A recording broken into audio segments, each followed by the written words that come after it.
Thank y'all for watching Persistent Bosses podcast, and happy holidays. We're all festive here in the background. Today's a little different show though. Here on Persistent Bosses, you know I love to talk about obstacles, talk about rejections, and talk about the wins. But I want to bring the guy behind the camera to sit next to me, because in the last few months, I've had so many people inquire about, Lisa, what made you want to do a podcast? Lisa, how has a podcast benefited your business or your social media? Lisa, how hard is it to do a podcast? Now, don't get me wrong. It's kind of like selling. I do have to find guests. I do have to research. I do have to be prepared with questions. But the person behind the camera is the one that does the real work. He sets up, he does the lighting, he does the editing. So even though it looks like I talk to my guests and I make them look good, he overall is making us look good. So today we're going to switch a little tables. I'm actually going to give him the questions and he's going to interview me. So here we go. Lamplight Media, Michael Blankenship. Here we go. All right. He here we go. is now in the camera. I'm now in the camera. Uh-oh, that's scary. Well, I'll tell you what, first of all, I want to tell you, I'm just really excited to do this. Not necessarily so much to be on camera myself, but the fact that I get to do something with not only someone that I work with, but one of my friends, somebody that I have forged a relationship with since I've moved here to New Orleans. And it's cool to be able to ask some questions. So you said it right. So you're doing great. You're fitting right in. You would have said New Orleans. It would be like, he's not from here. Well, you know what? I don't say Norlands. Yeah. And I only spell it Nola when I'm lazy. So, all right. So let's get started. Were you nervous about starting a podcast? What pushed you to finally do it? And how did you prepare for your first episode?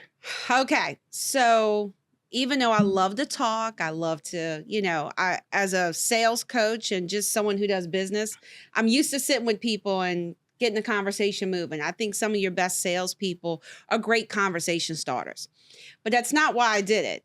I actually never thought I'd do a podcast. I'll be honest. I listen to some, but I'm not like that dedicated podcaster that listens. It was my salesmanship. It was the salesmanship. It was my sales. But I will tell you, St. Bernard Chamber, which love Rhett, love Chandler over there. I've done a bunch of seminars for them, sales seminars. And look, I owe them a lot because they were someone who took a chance on me. I've done a lot of training in my career for insurance agents. I've been trained since 2008. But the last 3 years, I've branched out more to training anyone in sales. And they were the first. St. Bernard Chamber was the first one. I was like, you know what? You come to all these little coffee things and you know me, I'm bold and I'm loud. And they were like, come on. So they actually approached me and said, look, we're starting our podcast show up. Would you love to be a guest? And at first I was like, okay. And I absolutely loved it. Not the spotlight, but just, I didn't realize how I would answer questions. Like I was intrigued by that. I love the fact I wasn't prepared when I got there. I remember seeing the clips from that. And you were a natural. And I was like, that girl, we got to get her a podcast because she does a great job. I mean, not only, just talking to you in general, through Right. networking and meeting you and everything like that. I just knew that you was going to have a great personality to do something like this. And you would be able to be relevant with sales because obviously you're a sales coach and you've been at it for 20 years, 20 plus years. So, I mean, not only do you have great guests on, you also educate everyone, it lends itself to your credibility, which is awesome. Well, I got to give you credit. So even though I enjoyed the St. Bernard Chamber podcast, I had no direction. How do you even start? Mm-hmm. So you actually, speaking of networking, Becky at Corback Media, right. Someone that y'all have a great business relationship, she referred me to you. Not to mention Mary Jane and I had a little one-to-one and she referred me to you. Mary Jane Walsh. So July 30th, I actually did a speaking event in Slidell, and that was the first time you actually came to watch me speak. Yep. And the whole time in the background when I was speaking, you were nodding. What that told me is, you get my message. And that's important to me. 100%. That's important to me. Not that I sell you on my tactics, but you get my message. So I knew we would get along. And then you and I go have coffee to talk about the next seminars I had coming up. And you said, Lisa, you ever thought about doing a podcast show? It was like in our path, in our journey. It was meant to be because when you said it, I'm like, you know what?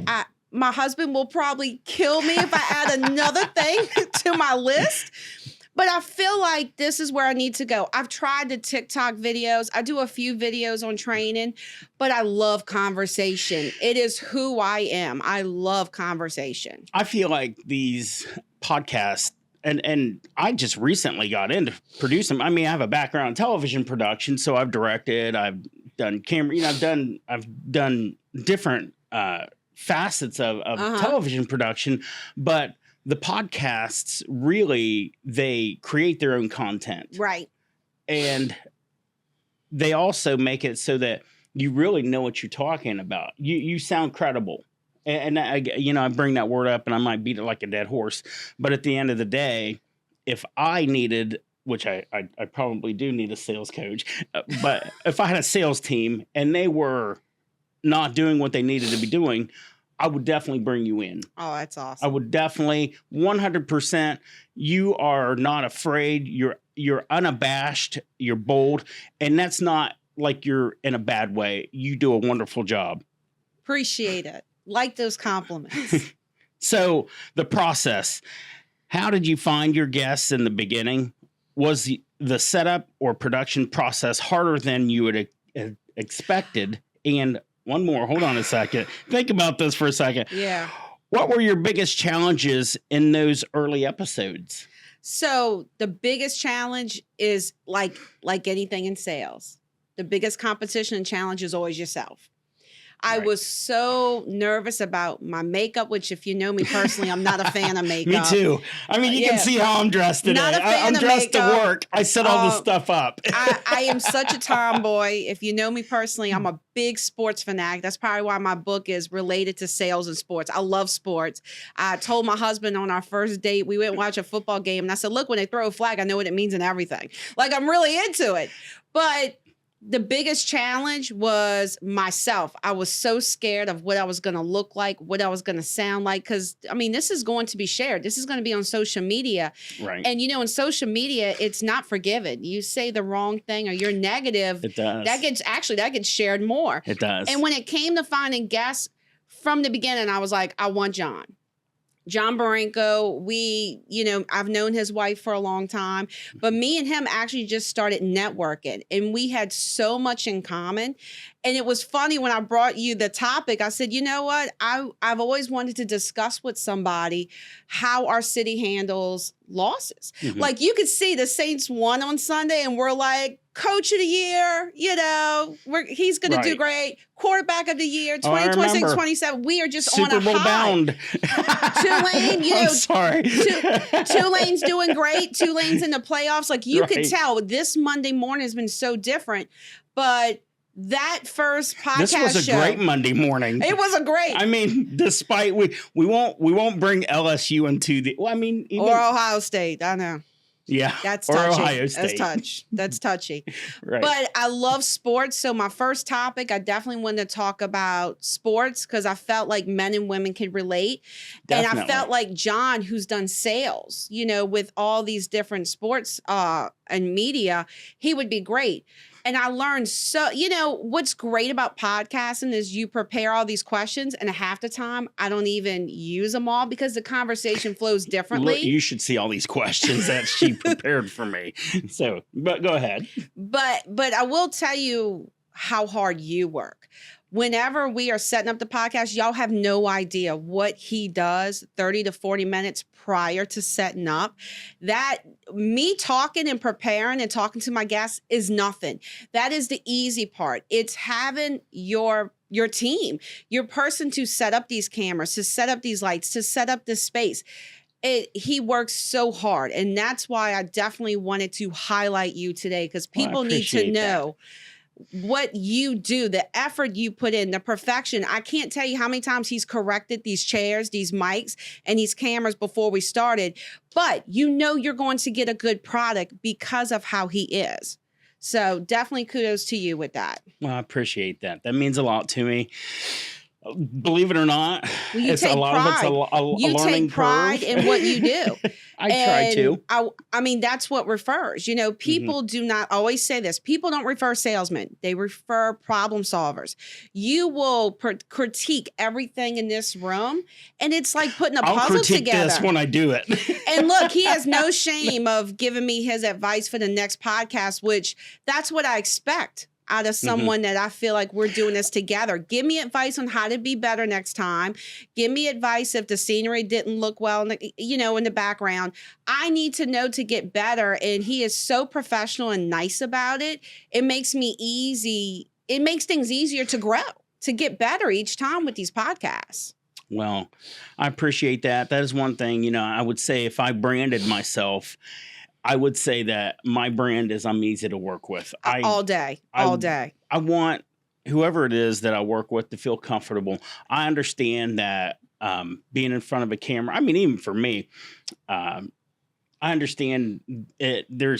It's a little awkward sometimes. It is because you're like, I got a pimple. I don't always know what to say. I need to go see my hairdresser, Karen. I got a stain on my shirt. And I will tell you, that's the hardest part about this. But no. I love that I can correct myself with a word just in conversation. And I feel like people see how real you are. It's not a rehearsed video that I'm constantly stopping and critiquing. This is a step 1 to step 2 conversation, and it flows so well. And that's what I like about what we do and working with you in that respect. I mean, you do well keeping the conversation flowing.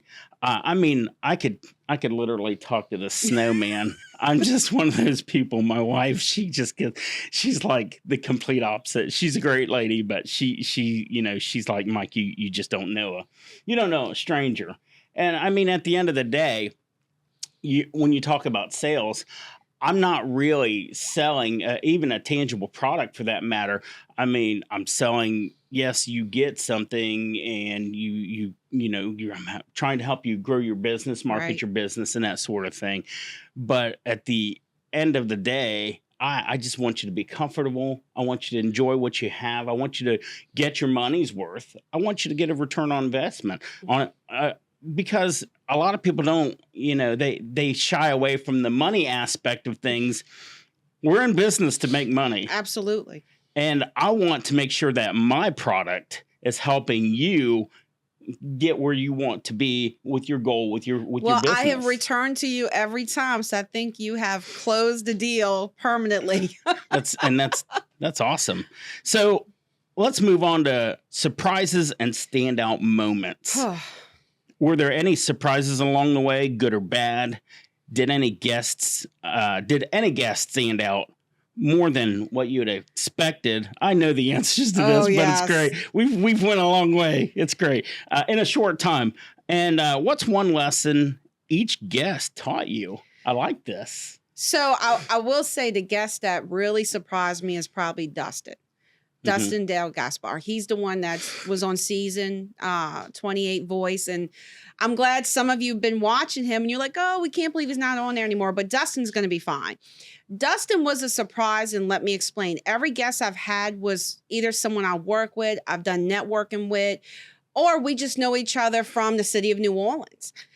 Miss Caroline and I actually, she's the comedian I interviewed. I actually used to go to her shows and we were friends on Facebook. We do nothing but dog the sports teams. We love our Saints and LSU. So she's Miss Caroline's a good girl. She's my little fun. Sports buddy. But Dustin is someone I've never had a conversation with. And when I prepare questions, I actually like to talk to them and it gives me ideas on what to say. So all I had was his social media to kind of stalk. Sorry. Like I literally had to stalk, watch videos. Thank God I'm in a very healthy marriage. And my husband's like, who are you watching?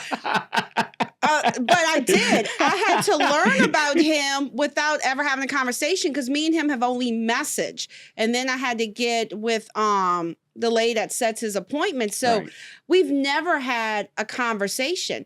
So when I met him, you can tell he's taking a chance on us. Right. And right. I am very grateful to He him for did. that He because did. he is so busy. And what really intrigued me, again, The Voice is great, but do I really watch those shows? I do not. I think I've watched like maybe part of an episode of The Voice. So when you brought him to me, Yeah. you brought him up to me. I was like, okay, okay. So this is what's so funny. So look, I have no shame. I have been denied before. Trust me. I send people messages, emails. I'm very persistent. And Dustin, I did not think would reply to any of my messages. And when he did, I sent it to him right away. I'm like, I hope this isn't spam, but I think this is really Right. him replying. Like he's interested in doing the show. And I gave him the same spiel. I'm like, look, I'm not talking about The Voice. I'm talking about the journey. I'm talking about how you had to promote yourself, get rejected, follow up. And he does have a follow-up system. Mhm. I never thought I'd interview a musician. Mhm. But what got me with Dustin is because we're not familiar with ourselves, Right. when we started the podcast, I always do a great introduction from my guests. I like to paint a picture of why they are on my show. Why do I want them in the seat? Because look, I pay for this service. So it's part of my investment. So I want you to know how much I appreciate. He was staring me down when I did my introduction. And I don't Yeah. blame him because he doesn't really know me. But when I was done and I made eye contact with him, he said, "You're really good at that. You gave me goosebumps." Yeah. Again, he's never heard me speak in public. He's never had a conversation with me. That was probably the biggest compliment. Mhm. And then he said in the podcast, "You have the cutest New Orleans accent." Look, our first clip has probably went, 8,000-9,000 views and has been shared when he talked about being homeless. Right. But what's great about that clip, people would share that clip and say, listen to her accent. So don't say with Dustin, The perfect New Orleans accent. perfect. Yeah. So it goes to show you his opinion does matter. So people were sharing it like, listen to how she talks. So thank you for that, Dustin. But another thing that surprised me was probably Miss Carolyn. Mhm. And I'm going to tell you why. Miss Caroline, one thing is she talks about being a comedian, but when she talked about going overseas Oh, I during the know. war, During Iraq, yeah. to be there for the military, and that wasn't about the money. She was proud to give Right. them laughter. She Right. was proud Right. to show them, a little piece of what they're missing right now because Right. they're Right. overseas. I had no idea how I passionate didn't she realize was. she'd went over there. I thought, wow, you hear about Bob Hope but Right. I didn't realize, and not that she's not, up, but she's not at that status, obviously. But I mean, She was great. Like she even gave us examples of like while we're at war, she's going over there. Like she is taking that risk. Don't get me wrong, we all have bills, but she saw a bigger picture. Mhm. Even when she went Right. over her follow-up system, of course, she's older than me and she's talking about sending VHS tapes and waiting for VCR tapes, and she's waiting for replies. Her phone bill was $800. How far have we come from soliciting? Right. But she was amazing. And I will tell you, talking about my guest, John had the best statement. And you know which one I'm going to mention. If you have a business card, you are advertising. And I didn't That's expect right. that from John because I'm a very bold outside solicitor. And John is such a likable, nice guy. And he's a great listener. But the message is still the same. We both see value the same way. We just Mhm. present it differently. Right. And then, when I had Liz on the show, Liz is a phenomenal networker. She Oh, is my involved goodness, in she so many is. organizations. Every question I threw at her, she was a boss. She delivered the perfect answers. And again, none of my guests see these questions. I mean, sometimes they're like, oh, email me what you're going to say. But when she sat down, she really wasn't prepared. But that goes to show you when you're not prepared and you answer that confidently, that's not so much you're a great talker, you're that passionate about the topic. That's what I love about actually doing this, because I've done scripted television and that sort of thing, or video, however you want to put it. But I love the fact that they don't really know Right. what they're getting themselves into with our little show here. I And- mean, it's great, and and you do, again, you do a good job keeping things going. You're a good talker, and that's great. Well, man. sometimes when they answer one of my questions, I want to know more. So right? Oh yeah, for and it's sure. not even on my list. Right. I'm like, well, let's keep going. I think that's with why that. we get along. I'm a question asker. Yeah. And that you are too. I mean, I want to know, okay, what kind of rabbit hole can we get down now, So I will say Debbie was probably a refresher. So me and Debbie, Debbie Mhm. Cass, she was the breast cancer survivor, outside salesperson.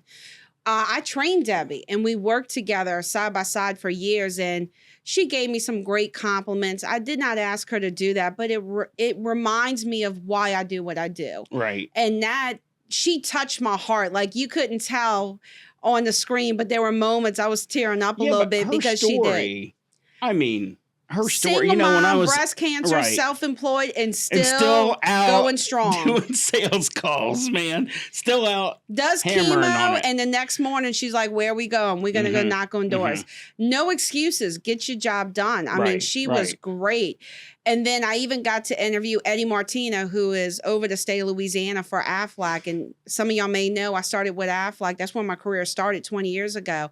Eddie has always been someone to look up to. He's been successful in any position he's done with Aflac, which says a lot. He can adapt, he can learn, and he can mentor, and he can help people be successful. So he was great to interview too, but all of He them. was definitely knowledgeable. Oh, I and mean, look, that one for is sure. so funny because we were using his office space in Lafayette to interview Dustin and Miss Caroline. Because we're a traveling show. We're a traveling show. Like, we're going to be in Homa in We're gonna be January. home. That's right. That's why things change around so much. We're going to be in Homa in January. And he said I could use the space. Well, he was so impressed with what Michael set up in his office. Like, it looked so good. He said, I want to do this. So and look, I had no questions set up, but the way he approached the questions was beautiful. I mean, those episodes are doing great too. For sure. But I have learned so much from my guests, and I think that's why people watch podcasts, because when they answer a question and then you keep digging, they can't wait to hear the final answer. Oh yeah, for sure. Again, like I said, the rabbit hole. The rabbit hole. So, growth and impact. Oh. How has podcasting improved your business or professional presence? Did you see growth statistically, followers, engagement, clients, and opportunities? And what's something podcasting has given you that you didn't anticipate?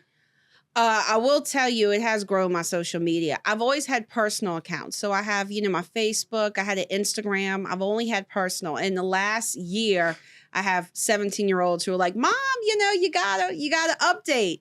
So I just started my business account. So I can tell you my Facebook business account maybe had 250 followers because it's growing. Right. Instagram may have been 400. When I tell you I have gained almost 350 in followers on both just starting the podcast, and this is September. Right. Not to mention I had a bake. Now let's put this in perspective, okay? Yeah. Because some people might say, well, 350. Well, let me explain something. That's organic followers. Correct. That's 350 that you didn't have. And that's 350 possible referrals or Well, one of them jobs. was I had a bank actually contact me seeing the podcast. Right. Because that's people are, I understand that there are people out there with 1 million followers, whatever. Some people pay for those followers, but we won't get into that. Yeah. But the thing of it is just starting. September. Not even 6 months. So these are real numbers.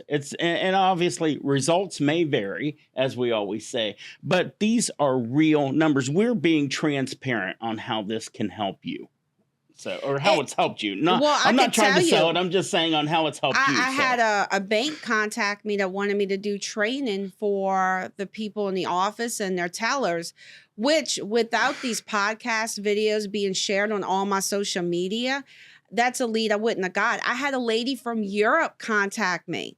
Oh, wow. who I wanted didn't know about that. Yeah, a lady from Europe out of London actually contacted me to go over a presentation I can do when they have their event next year. Mhm. So you can't tell me that didn't help, because it, when it's successful episodes and it's good topics, it gets shared. Mhm. And I'm actually more comfortable with the podcast than doing a random video. I still do a few. Mhm. I love to share motivational quotes, but for example, when I share these podcasts, the first clip, I always do a teaser. Within 24 hours, I'm at like 2,000 or 2,500 views. Mhm. Again, I'll share a quote that might get 100 in, by the end of the night, or maybe at 400 the next day. Podcast is what is interesting. It's what shares. The numbers don't lie. I'm gaining followers all the time. And I can tell you, going back to Dustin's first episode, he talked about being homeless and actually eating fruit off of a tree. Like, that completely warmed my heart. That one clip, I think, is probably close to 10,000 views. Mhm. And it's still being shared to this day, something that you and I created over a month ago. Right. And I'm actually starting to share other clips now just because it's been a while and they're still getting viewed. It's just a great way to grow your social media. But remember, people buy from you. Right. And if someone's like, man, I like the way Lisa talks, I like the way she does conversations, I feel like she could help my sales team. It helps for them to get to know me prior. And it's bringing me business. It's been a great investment. I feel like it's a good accessory to your business. Mhm. I really that's really how I look at anything that I do, whether it's social media, whether it's photography, whether it's aerial photography, or whatever it might be, whether it's a television commercial. All of these things are good accessories to your business. It's a great investment. So let's talk about guests. So we are going to Homa in January. Yeah. I actually have a lady. She is in kind of the industry like me. She does guide leadership, but she's had some bestsellers on Amazon. She Mhm. writes books. I'm And we're looking gonna forward to go, that. yeah, we're gonna go into her putting out a book and just things to expect. Because a lot of people in my industry, especially when you start coaching and teaching, doing seminars, we do go into that next chapter of doing a book. Mhm. I do have another comedian. I don't want to give it away. No, we can't give it away. No, don't give it away. And then we also have He is well known in Louisiana, because I love to support my Louisiana people. But I do want to tell you that not everyone is going to do your podcast, and you can't take it personally. Cajun Ninja, love him. I have watched his videos actually when I was a single mom. And, my first husband was a great cook. And here I am with two little kids who are like, we can't eat SpaghettiOs anymore, Mom. We got to up our game. Sounds like I me. used to love to watch his videos or just cooking videos in general. But when I messaged him, he said not something he's interested in right now. But he was so supportive, so nice, and said, man, I can't wait to see him, maybe another time. So my point is, when you're trying to get guests, it's just like doing sales. Not everyone is going to jump on board. I can tell you, I've been after Jordan. That's the guy that was on America's Got Talent, Jordan Blue. Mhm. Jordan, check your emails, check your Instagram. It hasn't been read yet. But again, the worst he could do is say no. It's an opportunity I'm offering him, and maybe he may not want it right now.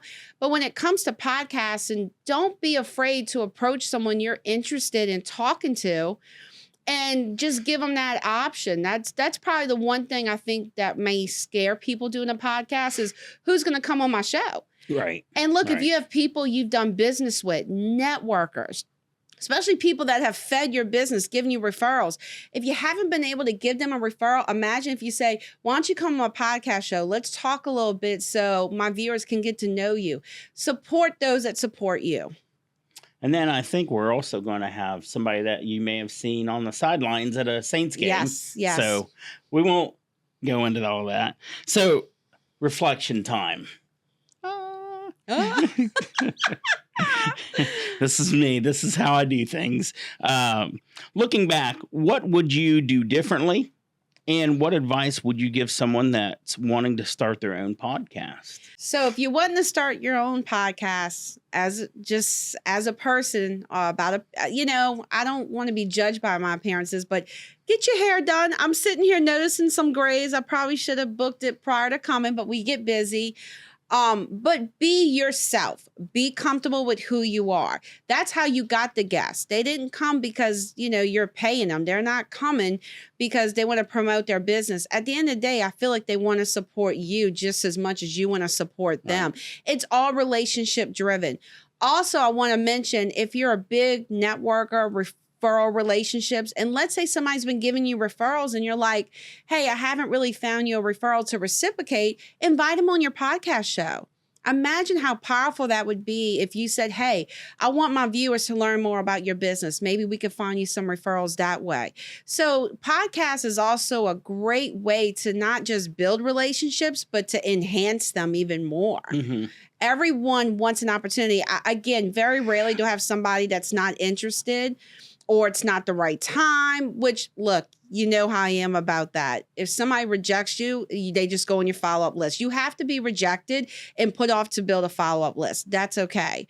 But I am so ready for where me and Mike are going to take this. We now have people approaching us like, I want to be on your show. So they're trying to fit into the agenda. So obviously it's attracting others. It's exciting. And you talk about your hair, which my hair, I did it today in the shower. But just be yourself, be transparent, because at the end of the day, that's what you need to be. If you're in sales, you really, truly need to be transparent. And when you invite people onto your podcast, it gives them an opportunity to be transparent, highlights them, and it just gives good content. It's great content. It gives really, really good content. It like when you do some TikTok videos, sometimes it's based on the trend, the song everybody's lip singing to, the dance. But when you do the podcast, it's something they Eating can go. Tide Pods. Yeah. I'm just messing around. Oh, yeah. Right. These kids. Gracious. But with a podcast, you talk about content. You could be solving a problem for someone that's in your industry that needs a little advice, maybe from someone else that's not their supervisor. It's like our kids. We could say things to her blue in her face, but if someone outside of the parent or the person in charge gives them advice, it's different. So I will tell you, I've had other salespeople say, Lisa, I haven't had a chance to really have coffee with you or to pick your brain, but I love your podcast. I had one girl at the Slidell meeting we did, last week. She's like, Lisa, I'm like obsessed. When you have another podcast, she goes, I get something every time from you that can help my business. And at the end of the day, that is why I do this. That is the compliment that will hold me for years to come. That is what I want to hear. So you definitely can just promote your business, grow your business, but you can help other people. And that's really what's most rewarding about what I do. You couldn't have said it any better. And honestly, that's really, to be fair, that's what I do. I mean, just to be honest, and a lifetime ago, I drove a semi. I paid my bills and everything like that. And quite honestly, if I can't help people with what I do, then I could go back to driving a truck. But I love what I do. I love the fact that I can help other people. I have a solution to a problem. People obviously sometimes they look at marketing as a problem, and it is, because if you don't get your name out there, then you're going to have a problem. So I'm going to help them with that. And quite honestly, it's hard to run a business and market yourself. I even run into that, but I still have to find time, to do what I do. I mean, what's the point of doing something if you don't love what you're doing? You have to want to wake up every morning and want to pursue. Life's too short. Life's too short to be 70 years old and look back and say, did I really do what I wanted to do? Right. Was I really happy with my profession? Did I really bring value? I don't want to be that person. And this podcasting has given me a platform to talk about it. And hopefully somebody is working as a W-2 or maybe trying to grow up the ladder in their company. And maybe there's something that I'll interview someone that overcame an obstacle, overcame a rejection. Look, Miss Caroline said it best. There are not many female comedians. And when she started in the late 80s, it was even harder, but she didn't let that put her down on what she really wanted to do in life. And that's completely inspiring to me, just to have her sit in a chair and talk about that. But imagine all the people she inspired that maybe want to be comedians right now. Mm-hmm. And me and Mike were able to produce that and put that out there for other people. If you help one person, you did the right thing. Right, exactly. And I'm just going to piggyback real quick on your how somebody learned something.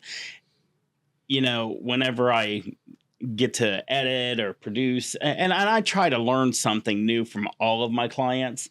I think it's great how you can be a wealth of knowledge, and some of the things that you have talked about, I've actually been able to put into place. So that makes me that's happy. Nice, man. I mean, it's we're great. learning from I get each it for other. Free.